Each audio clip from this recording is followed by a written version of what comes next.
Hi guys, and welcome to Thankful Thursdays again with Rachel and I. I actually can't believe that we're already round to Thursday, but apparently we are. So the question we have chosen to answer this week, I believe, came in the form of an anonymous comment. And this question is: sometimes I get so afraid that if I eat something I will put on a ridiculous amount of weight.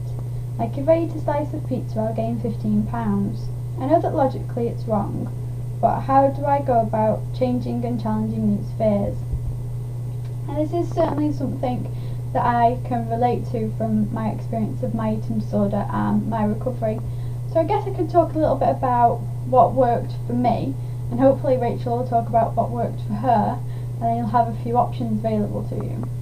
So one thing that I definitely found helpful was seeing a dietitian. And not so much for a meal plan, but because I could talk to my dietitian about why you need fats in your diet and why you need all different types of food and you need every type of food group, and about how eating a balanced diet doesn't mean eating what we as a society might term a healthy diet. When we say that we can eat everything in moderation, that really is what a healthy balanced diet is, everything in moderation. So I would encourage you, if you can, to talk to your dietitian about that, and hopefully that would help ease some of your fears in trying to eat some of these fear foods.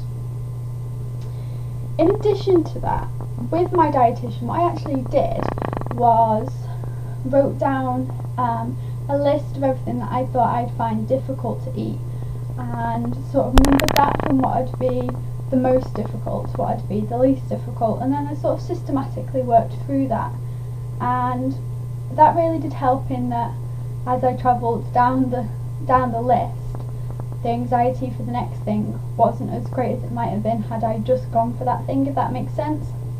So definitely a dietitian would be somebody I'd encourage you to talk to. That aside, something that I used in my counselling that helped me was thought records, and this is kind of a form from CBT, and thought records enabled me to work through my thought processes. As you said, you are aware that they're not logical, and for me, I was also, as well as being aware that it wasn't logical, I was aware that the anxiety that I felt wasn't really about food, and I was just transferring it onto food, if that makes sense. So with thought records, I could sort of write down what it was I was feeling and what I was thinking, and the more I wrote about what I was thinking at that time, the more I realised that it wasn't so much about the food and it wasn't so much about weight, but more about an underlying cause, and that's really important because that sort of gives you power to fight back with. So that's that. Something else that I did, and I'm not sure how other people are going to feel about this, maybe you'll think it's a bit, I don't know, controversial, is that I allowed myself my fear foods, and as I did that, once I'd given my body sort of time to process the food, I'd weigh myself, and seeing on the scale that eating these fear foods, for example for you pizza, didn't mean I'd gained 15 pounds, and that actually really helped ease the anxiety. And I appreciate telling you to weigh yourself. It probably sounds like the worst possible thing, particularly for those of you that still have an issue with the scale.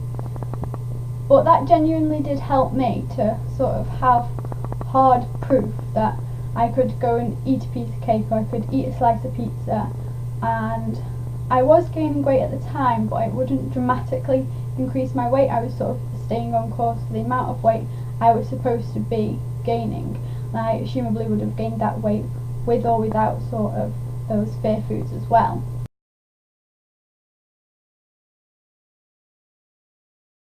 So hopefully that makes sense, and I'm not sounding too awful in suggesting that the scale can be beneficial in that process, because that's the last thing that I want.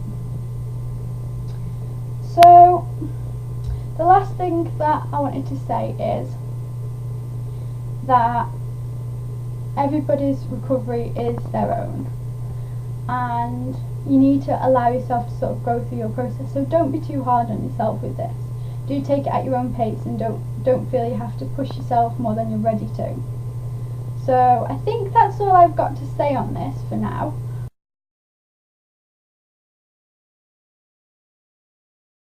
But hopefully that's given you something to think about, and I hope that you're all well. Take care until next week, guys. Bye.